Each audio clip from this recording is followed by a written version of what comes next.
Why did Festus desire to have King Agrippa hear Paul for himself?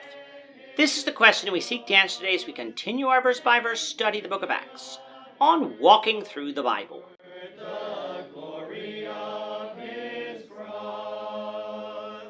Today we're going to be discussing Acts chapter 25, verses 13 to 27. Before we do that, let's read the passage. If you have a Bible with you, turn to Acts chapter 25, verse 13. But if you don't have a Bible, don't worry. Just follow along with us on the screen.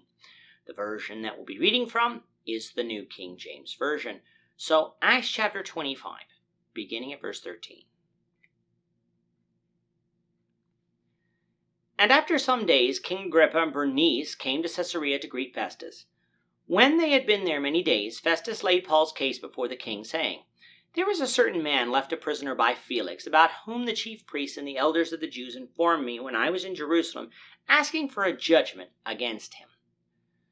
To them I answered, It is not the custom of the Romans to deliver any man to destruction before the accused meets the accusers face to face, and has opportunity to answer for himself concerning the charge against him. Therefore, when they had come together, without any delay, the next day I sat on the judgment seat and commanded the man to be brought in. When the accusers stood up, they brought no accusation against him of such things as I supposed, but had some questions against him about their own religion and about a certain Jesus who had died, whom Paul affirmed to be alive. And because I was uncertain of such questions, I asked whether he was willing to go to Jerusalem and there be judged concerning these matters. But when Paul appealed to be reserved for the decision of Augustus, I commanded him to be kept till I could send him to Caesar. Then Agrippa said to Festus, I also would like to hear the man myself. Tomorrow, he said, you shall hear him. So the next day, when Agrippa and Bernice had come with great pomp and had entered the auditorium with the commanders and the prominent men of the city, at Festus's command, Paul was brought in. And Festus said, King Agrippa and all the men who are here present with us, you see this man about whom the whole assembly of the Jews petitioned me, both at Jerusalem and here, crying out that he was not fit to live any longer. But when I found that he had committed nothing deserving of death, and that he himself had appealed to Augustus, I decided to send him. I have nothing certain to write to my Lord concerning him.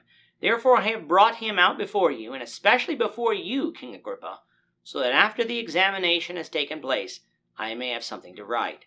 For it seems to me unreasonable to send a prisoner and not to specify the charges against him. Festus is the new governor of Judea, having succeeded Felix. According to secular records, Festus is a more just man than Felix was, and we see that attitude a little bit in his dealings with Paul. Being new to Palestine, Festus is not as well versed in Jewish culture and religion as Felix was, and as we'll find Agrippa to be. Thus, when Agrippa arrived with his sister Bernice to greet the new Roman governor, it was only natural for Festus to apprise Agrippa of the situation. Now, just so we know who this Agrippa was, he was the son of Herod Agrippa I, the man whom God struck dead in Acts 12 for accepting the worship of the people as a god. That means that Drusilla, Felix's wife, was his sister, as was Bernice, who is mentioned here in Acts 25. Now, Bernice had been married before, but her first husband had died, while she divorced her second husband not long after they married. Bernice and Agrippa were very close and often traveled together.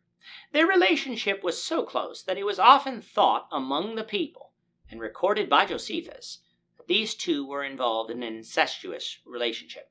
Regardless of that situation, the point here in Acts 25 is that Agrippa would know much more about Jewish law and Jewish custom than Festus did. So perhaps if Agrippa heard Paul speak, he could help Festus make sense of the whole thing, because Festus didn't understand why Paul was so hated. And thus, Agrippa agreed to hear Paul, and the next day was the date that was set. When Agrippa and Bernice returned with great pomp and circumstance, given that Agrippa was given authority over most of Galilee, Festus gathered everyone in the auditorium, the place where judges heard and tried cases, in order to hear the matter. Festus explained to them that Paul had appealed to Augustus. Augustus here is not Augustus Caesar, for he was long dead by this point, and Nero was the current Caesar. Rather, the name Augustus properly denotes what is venerable or worthy of honor and reverence. It was first applied to Caesar Octavian, who was the Roman emperor in the time when Jesus was born, and the one again who is usually known as Augustus Caesar. But the title continued to be used by his successors in office as denoting the veneration or reverence which was due to the rank of emperor. Having appealed to Caesar, though, this gathering was not to pass judgment, for that would come by Nero. Rather, it was determined on what charge Paul was to be sent to Rome with. You see, Festus had a problem. If Paul was sent to Rome with no charge, Festus ran the risk of angering Nero for wasting his time. They needed to write something down, for he, Festus, had found nothing that Paul had done worthy of death. Thus Festus said that hopefully Agrippa would be a help in this regard. And who knows, they might have thought that by giving Paul another opportunity to speak, that Paul would incriminate himself, thus making Festus' job even easier. In wanting to seek a proper charge against Paul, Festus was showing the Jews that he was going to be different than Felix in some regards, for Felix was corrupt. I'm not saying that Festus was perfect, but in comparison to Felix, Festus was better.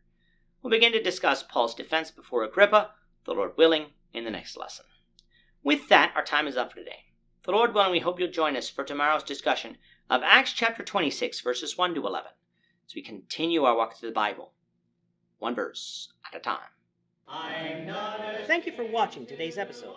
We hope that you found it edifying and ask that you not only subscribe to our channel and podcast, but that you like and share this episode among your friends, so that the saving gospel of Jesus Christ can go out to the whole world.